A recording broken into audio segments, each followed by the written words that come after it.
যখন অনেক ছোট ছিলাম মামার বাড়ি যেতাম, তো মামার বাড়িতে আমার মামারা হচ্ছে 5 মামা 5 মামিমা, তাদের ছেলে মেয়ে 5টা মাসি, মানে মারা টোটাল 12টা ভাই বোন ছিল।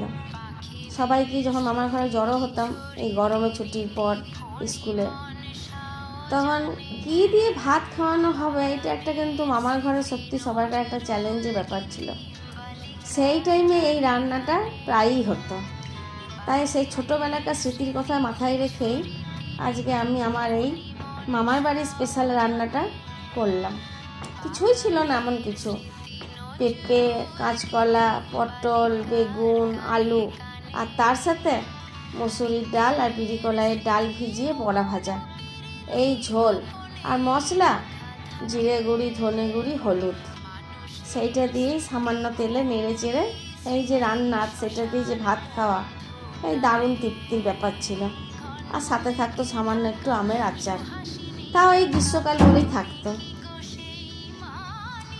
সবার সাথে বসে খেতে বসতাম, 17টা ভাই বোন, কী ভালো লাগতো খেতে।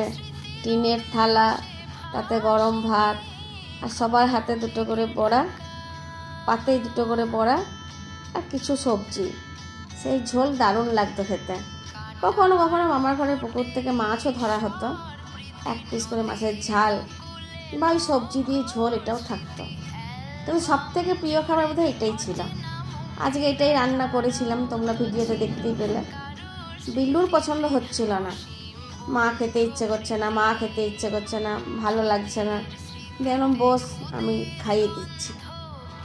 তো সেই মামার ঘরে মামিমাদেররা যেমন করে খাবার দিত সেরকমভাবেই 2 হাতা সবজি শুদ্ধ মসুরি ডালের বড়া দিয়া ঝোল ভাত নিয়ে নিয়েছিলাম।